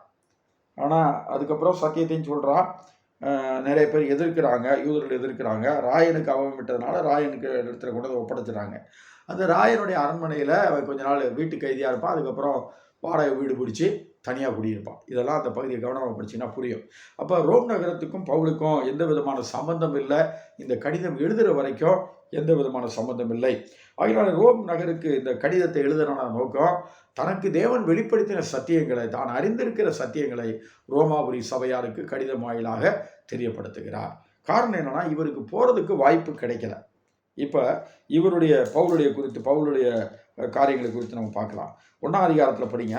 ரோமருக்கு எழுதின 1ஆம் அதிகாரத்தில் 12-13 படிச்சிங்கன்னா, அவருக்கு பல தடவை இந்த ரோமுக்கு வரணும்னு ஆசை, ஆனால் அவருக்கு தடை வந்துச்சுங்கிறார். அதனால் தேவ சித்தத்தினால எனக்கு அந்த தடை இல்லாமல் ஊழியம் செய்வதற்கு நான் புறஜாதிகள் இடத்துலாம் நிறையா 3 மிஷினரி யாத்திரையை முடிச்சிட்டேன். ஆனால் இனிமேல் இந்த பகுதியில் இடமே இல்லை. நான் உங்ககிட்டயே புறஜாதியில் ரட்சிக்கப்பட்ட உங்களுக்கும் பல சத்தியங்களை சொல்லிக் கொடுக்கணும், ஆவிக்குரிய சில வரங்களை கொடுக்கணும், நீங்களும் விசுவாசத்தில் உறுதியாக நிற்கணும். உபத்திரவ காலம் பயங்கரமான உபத்திரவம் அளிக்கப்பட்டாலும் உறுதியாக நிற்கணுங்கிறதுக்காக விசுவாசிகளை பலப்படுத்துறதுக்காக தான் இந்த கடிதத்தை எழுதுகிறார். அதனால கடிதத்தை எழுதும்போது, நான் உங்கள்கிட்ட வரணும்னு ஆசைப்பட்டேன், ஆனால் தடை இருந்தது, இது வரைக்கும் நான் வர முடியலை, ஆனாலும் உங்களுக்கு இடத்துல வரணும்னு எனக்கு ஆசையாக இருக்குங்கிறத எனக்காக ஜெபம் பண்ணுங்கன்னு எழுதுறத 1ஆம் அதிகாரத்தில் அவர் எழுதுகிறார். 1ஆம் அதிகாரத்தில் பாருங்கள், தேவ சமூகத்தில் 12-13 ஆகிய வசனங்களை படிக்கிறேன். எவ்விதத்தினாலாவது நான் உங்களிடத்திலே வருகிறதற்கு தேவனுடைய சித்தத்தினாலே எனக்கு நல்ல பிரயாணம் சீக்கிரத்தில் கிடைக்க வேண்டும் என்று வேண்டிக் கொள்ளுகிறேன். சகோதரரே, புறஜாதிகளான மற்றவர்களுக்குள்ளே நான் பலனை அடைந்தது போல உங்களுக்குள்ளும் சில பலனை அடையும்படிக்கு உங்களிடத்தில் வர பல முறை யோசனையாயிருந்தேன். ஆயினும் இதுவரைக்கும் எனக்கு தடை உண்டாயிற்று என்று நீங்கள் அறியாதிருக்க எனக்கு மனதில்லை. அப்போ பவுல் வர்றதுக்கு ஆசைப்பட்டார். இந்த பட்டணத்துக்கும் எப்படியாவது விசிட் பண்ணிடணும், ஊழியம் செய்யணும் அப்படின்னு. நம்ம விசுவாசிகள் மூலமாக, நான் உருவாக்கின விசுவாசிகள் மூலமாக, அல்லது என்னோட சேர்ந்து ஊழியம் செஞ்ச ஊழியக்காரர் மூலமாக நிறைய சபைகள், குட்டி குட்டி சபைகள் ரோமாபுரியில் தலைநகரத்தில் உருவாகிருக்கு. அதை போய் பார்க்கணும் ஆசை தான். ஆனால் அவருக்கு என்ன செய்யலை, பிரயாணம் வாய்க்கலை, தடை உண்டாயிட்டுங்கிறார். ரோமருக்கு எழுதின 15ஆம் அதிகாரத்தில் படிச்சிங்கன்னா இன்னும் கொஞ்சம் டீட்டெயில் சொல்கிறேன். 15ஆம் அதிகாரத்தில் இப்போ ஏன் அங்கே வரணும்னு ஆசைப்படுறாருன்னா, இப்போ எனக்கு இந்த இடங்கள்லாம் நான் ஓரளவு ஊழியத்தை முடிச்சுட்டேன், இனிமேல் உங்கள்கிட்ட ஊழியம் செய்யலான்னு ஆசைப்படுறேன்னு சொல்லி எழுதுகிறார். சரியா? அப்போ அவர் சொல்லும்போது 19ஆம் வசனத்தில், எருசலேம் துவங்கி இல்லிருக்கும் தேசம் வரைக்கும் கிறிஸ்துவின் சுவிசேஷத்தை பூர்ணமாய் பிரசங்கித்திருக்கிறேன். After the 3rd missionary journey he is traveling from Jerusalem to Jerusalem to give the alms. ஆண்டவர் சமூகத்தில் இது 4வது யாத்திரை. அப்போ நிறைய வயசும் ஆயிடுச்சு, நிறைய ஊழியங்களை முடிச்சிருக்கிறார், நிறைய சபைகளை ஸ்தாபிச்சிருக்கிறார். 3 பிரயாணத்தில் பெரிய பெரிய பட்டணங்களில் பயங்கரமான உபத்திரவங்களெல்லாம் அனுபவிச்சிருக்கிறார். இந்த மனுஷனுக்கு இப்போ என்னன்னா, இந்த ரோமாபுரி தலைநகரம் இருக்கிற பட்டணத்தை எப்படியாவது சந்திரிச்சோன்னு ஆசை. அதனால தான் சொல்கிறாரு, தொடர்ந்து எழுதுகிறார் ஆண்டவர் சமூகத்தில். அது அடுத்து எழுதுகிறார், இப்போ நான் ஏன் உங்கள் ஊருக்கு வரலைன்னா, நிறைய இடங்களில் சத்தியம் அறிவிக்கப்படாத இடங்கள் நிறைய இருந்துச்சு. அதனால் அந்த பகுதிகளெலாம் போய் முதல்ல ஊழியம் செஞ்சேன். இப்போ ஏறத்தாழ நிறைய ஊர்களில் சுவிசேஷம் நான் அறிவிச்சிட்டேன். ஐரோப்பா கண்டத்தில் நிறைய இடங்களை கர்த்தருக்குள்ளே நடத்திட்டார். ஆசியாலையும் நிறைய இடத்துல கர்த்தருடைய ஊழியங்களை செஞ்சுருக்கார். ஆண்டவருடைய ஊழியத்தை செய்த இந்த அருமையான மனுஷன் இந்த தலைநகரத்துக்கு ஊழியம் செய்யணும்னு இப்பொழுது வாஞ்சியோடு இருக்கிறார். படிக்கிற 20வது வசனம் படிக்க, மேலும் அவருடைய செய்தியை அறியாதிருந்தவர்கள் காண்பார்கள் என்றும் கேள்விப்படாதிருந்தவர்கள் உணர்ந்து கொள்வார் என்றும் எழுதியிருக்கிறபடியே நான் மற்றொருவருடைய அஸ்திபாரத்தின் மேல் கட்டாதபடிக்கு கிறிஸ்துவனுடைய நாமம் சொல்லப்பட்டிராத இடங்களில் சுவிசேஷத்தை அறிவிக்கும்படி நாடுகிறேன். உங்களிடத்திலே வருகிறதற்கு இதனாலே அநேகம் தரம் தடைப்பட்டேன்.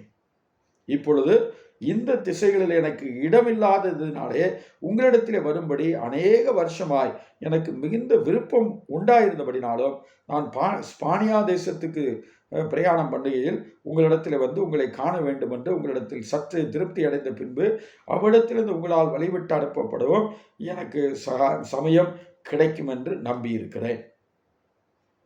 இந்த இடத்துல அவருடைய ஜானியில் ஸ்பானியா போகும்போது நான் கண்டிப்பாக உங்கள் ஊருக்கு கண்டிப்பாக வருவேன்.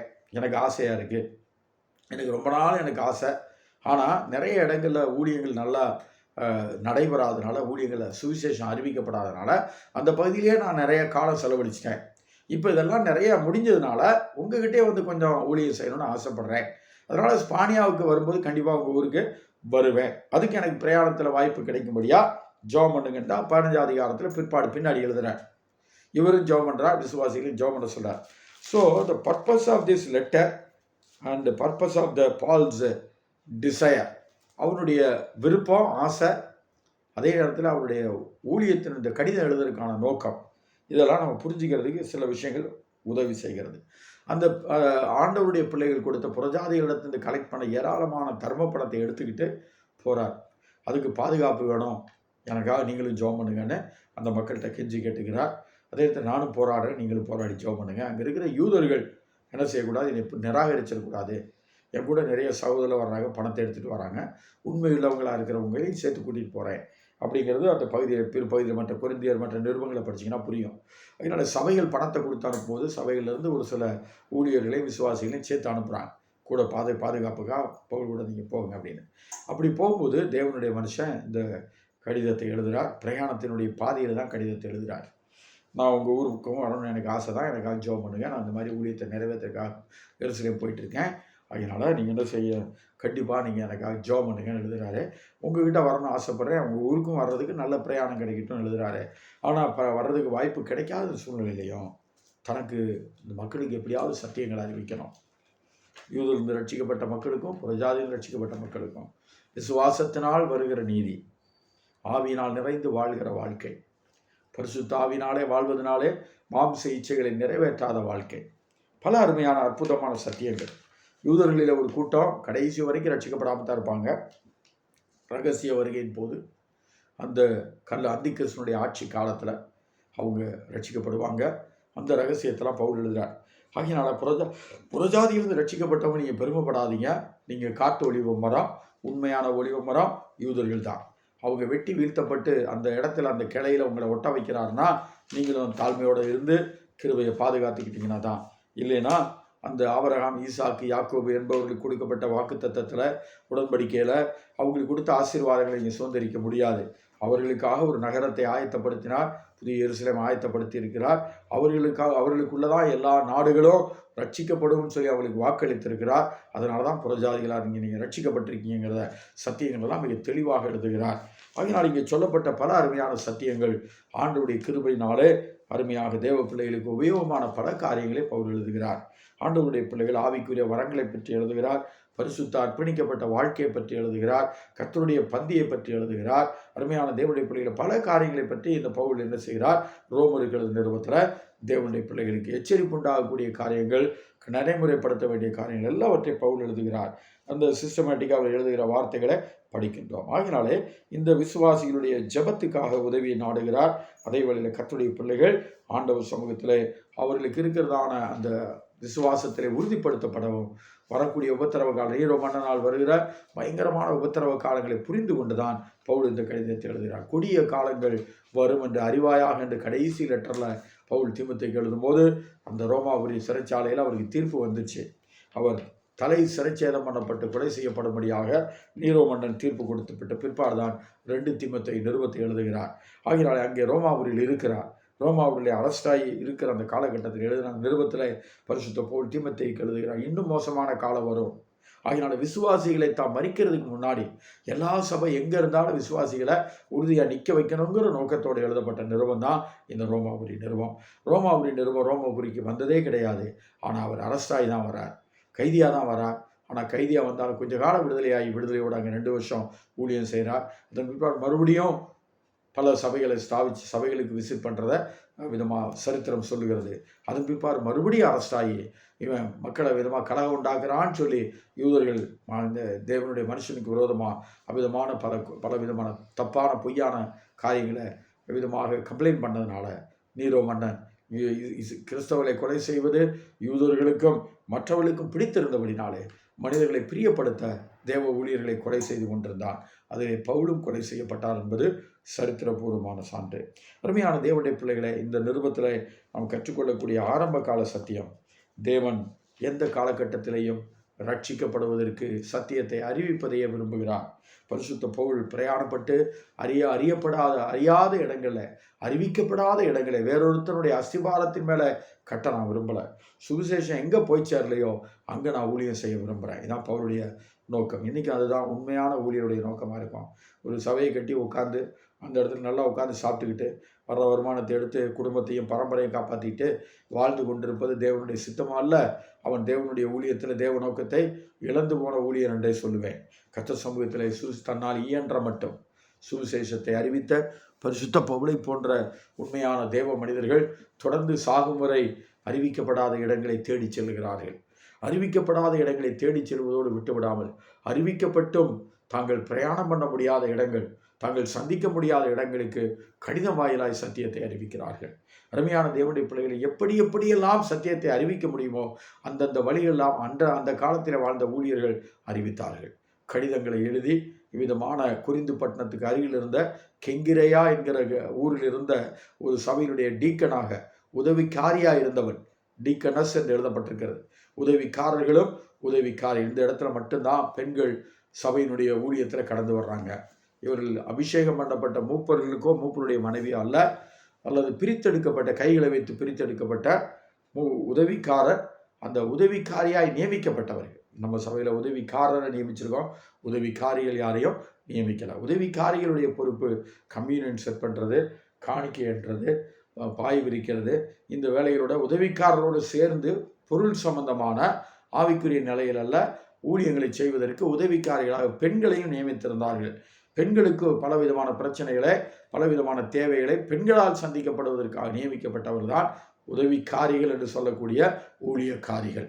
அதனால் எந்த ஒரு 7 ஊழியங்களிலேயும் ஆண்கள் தவிர பெண்கள் யாரும் நியமிக்கப்படாத நிலையில 7வது ஊழியமாக இருக்கிற அந்த உதவிக்காரருடைய ஊழியத்தில் மட்டும்தான் உதவிக்காரர்கள் நியமிக்கப்பட்டார்கள்.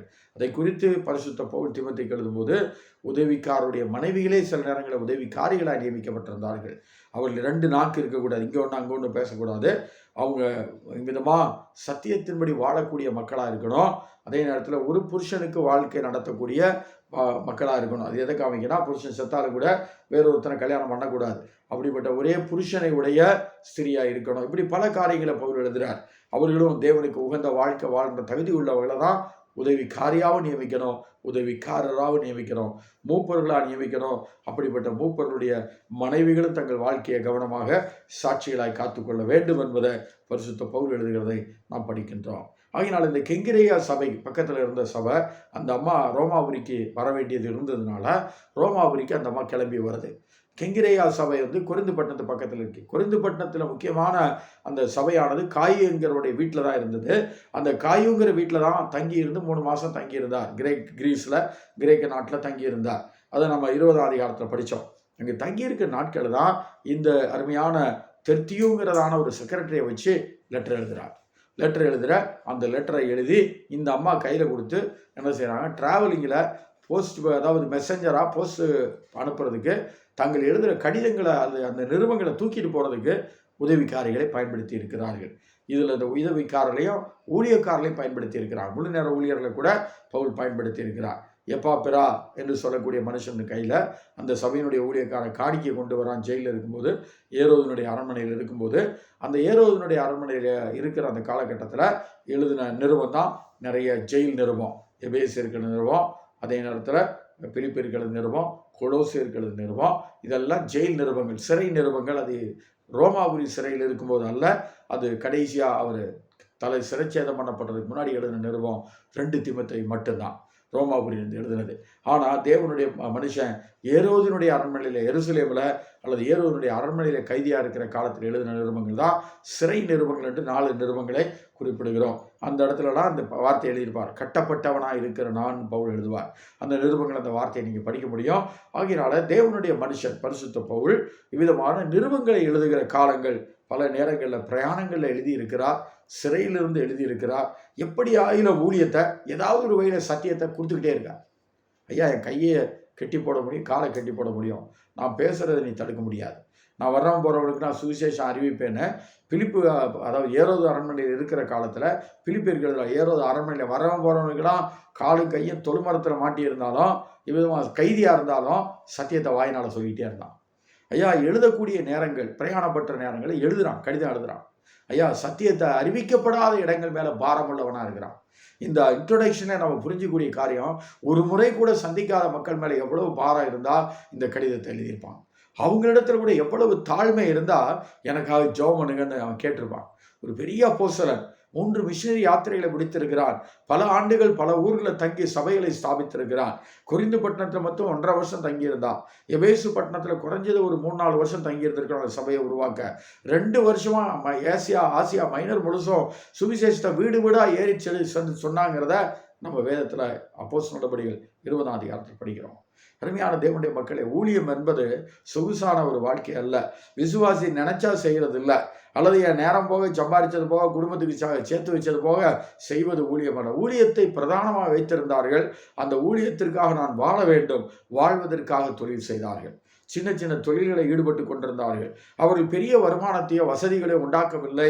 ஆனால் அப்படி வசதியாக இருந்த மக்களுக்கு கூட கர்த்தருடைய ஊழியத்துக்காக ஊழியக்காரர்களுக்கு கொடுத்து விட்டு நிறைய காரியங்களை சப்போர்ட் பண்ணி கூடவே சேர்ந்து டிராவல் பண்ணி ஊழியம் செஞ்சுருக்காங்க. இயேசுநாதர் கூடயும் அப்படி அநேக ஸ்திரீகள், ஆஸ்திகளை உடையவர்கள், ஐஸ்வர்யம் உடையவர்கள், இயேசுநாதருக்கு கூட 3.5 வருஷம் சாப்பாடு போடுறதுக்காகவும் சமைச்சு கொடுக்கறதுக்காகவும் அவருக்கு சட்டம் தச்சு கொடுக்கறதுக்காகவும் அந்த பெண்களை குறித்து மறைமுகமாக எழுதப்பட்டிருக்க தங்கள் ஆஸ்திகளால் இயேசு கிறிஸ்துவுக்கு ஊழியம் செய்தவர்கள், கலிலேயாவிலிருந்து வந்து எருசலேம் வரைக்கும் வந்து ஊழியம் செய்த சகோதரிகளை மத்தேயு குறிப்பிடுகிறார். தேவனுடைய மக்கள் ஊழியம் என்பது ஊழியக்காரர்களுக்கு செய்வதே ஊழியமாய் கருதினார்கள். ஊழியம் செய்வதோடு சேர்ந்து உடன்பு ஊழியக்காரர்களாக இருந்து பணியாற்றின விசுவாசிகளை குறித்து பல பட்டியலை பரிசுத்த பவுல் குறிப்பிடுகிறார். ஒவ்வொரு ஊர்லையும் ஊழியத்துக்காக பவுல் போகும்போது அவர் கூட சேர்ந்து ஊழியம் செஞ்ச பெண்களும் ஆண்களும் அந்த டீமில் சேர்ந்துக்கிட்டு அவங்களோட சேர்ந்து டெய்லி சுவிசேஷ ஊழியத்தில் ஈடுபட்டார்கள். அவங்க வேலை இல்லாமல் இல்லை, அவங்களுக்கு வருமானம் இல்லாமல் இல்லை, கூட்டம் இல்லாமல், அந்த குடும்பம் இல்லாமல் இல்லை, குடும்பமும் இருந்தது, வேலையும் இருந்தது. ஆனால் பவுலுடைய குழுவில் சேர்ந்து ஊழியத்தில் பிரயாசப்பட்டார்கள். இன்றைக்கி இருக்கிற சபைகள் வித்தியாசமாக இருக்குது. ஆனால் பைபிளில் நான் பார்க்குற சபை விசுவாசிகள், ஊழியர்கள் கொஞ்சம் மேல்தரப்பட்ட மக்களாக இருக்கிறார்கள். அவர்களுடைய அந்த வழிமுறைகள் இயேசுநாதருடைய வழிமுறைக்கு ஒத்ததாக இருந்தது. அந்த வழிமுறையில் தான் நான் வாழ விரும்புகிறேன். அந்த வழிமுறையில் தான் சுவிசேஷத்தை பறைசாற்ற வேண்டும். வாயினால் அறிவிக்க முடிந்தால் அறிவிப்போம். ஒருவேளை வாயினால் அறிவிக்க முடியாமல் ஒரு இடத்துல கட்டப்பட்டு கிடந்தால், தேவனுடைய பிள்ளை கட்டப்பட்டு கிடந்தால் வாயினால் அறிவிப்போம். அல்லது பிரயாணங்களில் இருந்தால் அறிவிக்கப்படாத இடங்களுக்கு போக முடியலனா அட்லீஸ்ட் ஒரு கடிதமாக போடுவோம், லெட்டராவது எழுதுவோம், ஒரு வாட்ஸ்அப்பில் மெசேஜாவது போடுவோம். ஐயா, தேவனுடைய பிள்ளையை ஒரு இன்ஸ்டாகிராமில் ஒரு செய்தியை போடுவோம், ஒரு யூடியூப்பில் ஒரு செய்தியை போடுவோம். ஐயா, பார்க்குறவங்கெல்லாம் சத்தியத்தை அறியட்டும், என் சொந்தக்காரங்களுக்கெல்லாம் சுவிசேஷம் போகட்டும், என்னோட தொடர்பில் இருக்கிற எல்லா இனத்தார்கள், என்னோட கூட படித்தவங்க, என்னோட கூட தொடர்பு உள்ளவங்க, என்னோட கூட வாழ்கிறவங்க, நான் குடியேறின பகுதியில் வாழ்ந்தவங்க, என்னோட கூட பழக்க வழக்கம் உள்ள எல்லாருக்கும் சத்தியத்தை அறிவிக்கணுங்கிற வாஞ்சை பவுலுடைய உள்ளத்தில் இருந்தது. பவுலால் உருவாக்கப்பட்ட விசுவாசிகளும் அப்படியே இருந்தால் என்று நான் தெசலோனிக்க சபையாரை குறித்தோம், பிலிப்பு சபையாரை குறித்தோம் வேத வசனத்திலிருந்து காமிக்க முடியும். இவங்கெல்லாம் உலகத்தில் வாழ்கிறதுக்காக வாழலை, உலகத்தில் சம்பாதிக்கிறதுக்காக வாழலை, இந்த உலகத்தின் சொகுசு அனுபவிக்கிறதுக்காக வாழலை. அவங்கள சுவிசேஷத்துக்காக வாழ்ந்தாங்க, அதுக்காக உலக வேலையிலையும் ஈடுபட்டாங்க. தாம பிழைக்கணும், யார்கிட்டையும் கையேந்தி நிற்கக்கூடாது, அதே நேரத்தில் ஊழியத்துக்கு நிறைய கொடுக்கணும், நிறைய ஊழியங்களை செய்யணும். நம்மளால் முடிஞ்ச அளவு சுற்றி திரிந்து எங்கும் திரிந்து சுவிசேஷ வசனத்தை பிரசங்கித்தவர்கள் விசுவாசிகள். சிதறி போனவர்கள், குடிபெயர்ந்து போனவர்கள், இவ்விதமாய் கடந்து போனவர்கள் வேலை நிமித்தமாய் தொழில் நிமித்தமாய் எங்கே போனாலும் அந்த இடத்துல சுவிசேஷமயமாக்கி சபைகளை உருவாக்கினார்கள். அதுதான் அந்த கால விசுவாசியோட ஸ்டாண்டர்ட். அவங்களாம் ஜெபிச்சாங்க. பரிசுத்தவான்களுக்காக ஊழியக்காரங்களுக்காக ஜெபிச்சாங்க. மிஷனரிகளாக போகிற ஊழியக்காரங்களை பாதுகாக்கணும். அவங்க செய்கிற ஊழியத்தில் நீங்கள் பாதுகாப்பு கொடுக்கணும். அவங்கள பாதுகாக்கணும். அவங்க செய்கிற காரியங்களெல்லாம் மக்கள் ஏற்றுக்கணும். நல்ல அருமையான வார்த்தைகளை ஊழியக்காரங்களுக்கு கொடுக்கணும். வாயை திறந்து தைரியமாக சுவிசேஷம் சொல்லணும். அவங்க கேட்டுக்கிட்ட எல்லா ஜெப குறிப்புகளையும் மனசில் வச்சு ஊழியர்களுக்காக ஜெபிக்கிற விசுவாசிகளை பார்க்குறேன். ஆண்டவர் சமூகத்தில் ஊழியத்துக்காக எங்கே வேணாலும் ஊர் பெயர்ந்து போய் ஊழியங்களை செஞ்சாங்க. கூடார தொழில் செய்கிறவன் ஊடு பெயர்ந்து போனாலும் அந்த இடத்துல பவுலோட சேர்ந்து ஊழியம் செய்கிறான். அப்போலோவை பார்த்த மாத்திரத்தில் அப்போலோ அந்த குறிந்து சபைக்கு விதமாக எபேசு சபைக்கு அஸ்திவாரம் போட்டவன் அந்த அருமையான அப்போலோ. ஆனால் எபேசு சபையில் அஸ்திவாரம் போட்டாலும் ரட்சிப்புகளை தான் நடத்தியிருந்தான். ஞானசானம் கொடுக்க தெரியல, பரிசுத்தாவி தெரியல. அதெல்லாம் சொல்லி கொடுத்தது யாருன்னா இந்த அருமையான தம்பதிகள். அப்பா இவங்க ட்ராவல் பண்ணிகிட்டே இருக்கிறத நான் பார்க்குறேன். கடைசியாக ஒரு இடத்துல செட்டில் ஆகி ஒரு சபையை அவங்க வீட்டில் இருக்குது. சபையை உருவாக்குறாங்க. கணவனோட மனைவியும் சேர்ந்து. பிள்ளை தான் இல்லைங்க, பிள்ளையை பற்றி கவலைப்படலை. குடும்பத்தில் இது இல்லையா அது இல்லையான்னு கவலைப்படலை. ஐயா இன்றைக்கி மக்கள் எதையோ தேடி கவலைப்பட்டு ஓடிக்கிட்டு இருக்காங்க விசுவாசிங்க. ஐயா என் வீட்டில் இது இல்லை, வீடு இல்லை, எனக்கு குழந்தை இல்லை, டெஸ்ட் போய் போவோம், அது இதுன்னு மக்கள் என்ன செய்யறாங்க, உலகத்தில் வாழ்கிறத பற்றி தான் யோசிக்கிறாங்களே ஒழிய சுவிசேஷத்தை அறிவிக்கிறதுல தீவிரம் இல்லை. பரிசுத்த போல் ஊழியர்களும் அப்படித்தான் இருந்தாங்க. அறிவிக்கப்படாத இடமே இருக்கக்கூடாது. என்னால் முடிஞ்ச அளவுக்கு எல்லா இடத்துலையும் போய் சொல்லிடணும்னு பிரயாசப்பட்டார்கள், பிரயாணப்பட்டார்கள். தங்கி இருக்கவில்லை ஒரு இடத்துல, பிரயாணப்பட்டார்கள். அதே வழியிலே போக முடியலன்னா லெட்டர் எழுதுகிறாங்க. தெய்வமே சிறைச்சாலையில் கட்டப்பட்டாங்கன்னா அவங்க எங்கேயும் போக முடியல, பிரசங்கம் பண்ண முடியாது, கோயிலுக்கு போக முடியாது, ஜபாலயத்துக்கு போக முடியாது. ஆனால் வர்றவங்க போகிறவனுக்கெல்லாம் ஜெயிலுக்குள்ளே இருந்துக்கிட்டே சத்தியம் சொல்கிறாங்க. திருட்டு பயலாக இருந்த உனேசிம ரட்சிப்புக்கு நடத்துறது ஏரோது அரண்மனை கைதியாக இருக்கும் பொழுது தான்.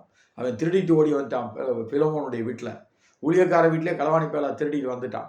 ஆனால் திருடிட்டு வந்தவனை திருப்பி அனுப்புகிறான், விசுவாசியாக அனுப்புகிறான் பிலோமோனுடைய வீட்டுக்கு. அவர் மறுபடியும் அடிமையாகவே அனுப்புகிறான். நீ விலை கொடுத்து வாங்கினவன்ட்டே அனுப்புகிறேன், இப்போ எனக்கு பிரியமானவன். பவுல் எவ்வளவு அருமையான ஊழியங்களை செய்தார்.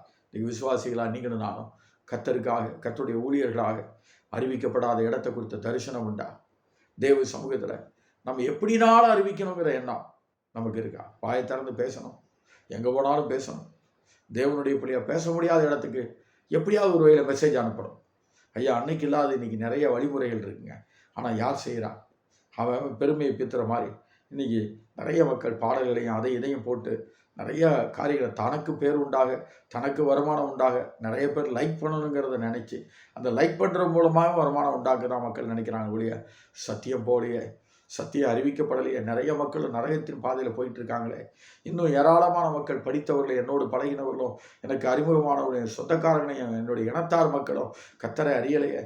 இந்த மனுஷன் ஜெபிக்கிறான், இஸ்ரவேலர் ரட்சிக்கப்பட வேண்டும் என்பதே என்னுடைய இருதயத்தின் வாஞ்சியம், என்னுடைய விண்ணப்பமாக இருக்கிறது. இந்த ரோமாபுரி சபையாக இருக்கிறது அந்த கடிதத்தில் தான் தன்னுடைய இருதயத்தின் வாஞ்சியை வெளிப்படுத்துகிறான்.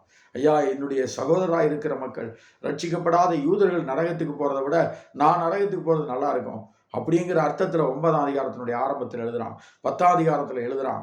ஐயா தேவனுடைய மனுஷனுக்குள்ள ஆழத்தில் காணப்பட்ட சுவிசேஷ வாஞ்சை, வைராக்கியம் இந்த நிருபத்திலையும் வெளிப்படையாக தெரியப்படுகிறது.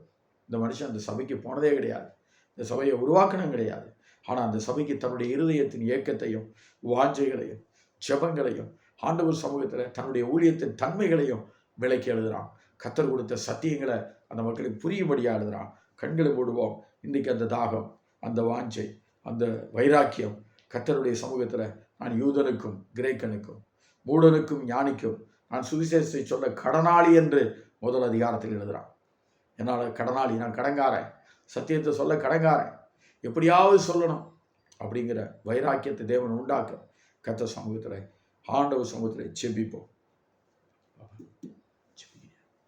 கர்த்தர் சமூகத்தில் ஜெபிப்போம். கண்களை மூடி. ஏசப்பா அந்த நாளுக்காக நன்றி ராதா ஏசப்பா. அந்த நாளில் கூட ராதா ஏசப்பா கர்த்தர் ராதா ஏசப்பா அந்த வேத பாடத்தின் மூலியமாக ராதா ஏசப்பா கர்த்தர் எங்களுக்கு கொடுத்த இந்த வெளிச்சத்துக்காக நாங்கள் நன்றி செலுத்துகிறோம் ராதா ஏசப்பா. இந்த வேலையிலையும் ராதா ஏசப்பா கர்த்தர் ராதா ஏசப்பா எங்களுடைய ராதா ஏசப்பா உலக பணிகள் என்னவா இருந்தாலும் ராதா ஏசப்பா எங்களுடைய ராதா ஏசப்பா ப்ரையாரிட்டியில் ராதா ஏசப்பா கர்த்தரையே ராதா ஏசப்பா நாங்கள் வச்சிருக்கணும்ப்பா ராதா ஏசப்பா. உலக காரியங்களை ராதா ஏசப்பா ராஜா காரியங்களை ராதா ஏசப்பா நாங்கள் மூழ்கி போய்விடாதபடி ரதாயசப்பா. கர்த்தருடைய ரதாயசப்பா ரதா காரியங்கள்ல நாங்க ரதாயசப்பா கவனம் செலுத்துறோம்ல இருக்க ரதாயசப்பா.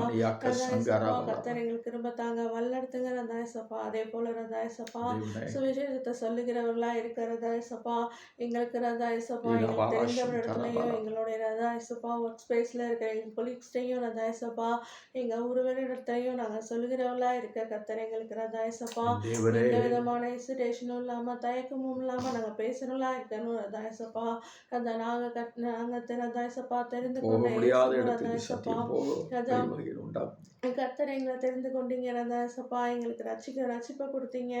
அந்த ரட்சிப்பை ரதாயசப்பா நாங்க மட்டும் ரதாயசப்பா வைத்துக் கொள்ளாதபடி ரதாயசப்பா எங்களுடைய ரதாயசப்பா எல்லா உறவுகளுக்கும் ரதாயசப்பா அதை கொண்டு செல்லும்படி ரதாயசப்பா நாங்க ரதாயசப்பா உங்க குறித்து ரதாயசப்பா பேசுகிறதுக்கு யோசிக்காம ரதாயசப்பா கர்த்தருடைய ரதாயசப்பா அற்புதங்களையும் எங்க வாழ்க்கையில் நடந்த காரியங்களையும் சொல்லி ரதாயசப்பா கர்த்தரிடத்துல சுவிசேஷத்தை ரதாயசப்பா கர்த்தருடைய சுவிசேஷத்தை பெசங்களா இருக்க ரதாயசப்பா ஷேர் பண்றவங்களா இருக்க கர்த்தர் கிருபை தாங்க வழிநடத்துங்க.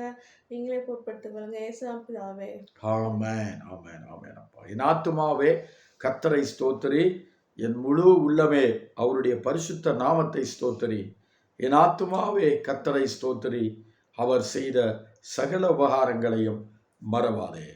ஆமென் ஆமென். நம்முடைய கர்த்தராகிய இயேசு கிறிஸ்துவின் கிருபையும் பிதாவாகிய தேவனுடைய அன்பும் பரிசுத்த ஆவியானவருடைய ஐக்கியமும் நம் அனைவரோடும் இன்றும் என்றும் வசனத்தை கேட்கிற யாவரோடும் உண்டாயிருப்பதாக. ஆமென் ஆமென்.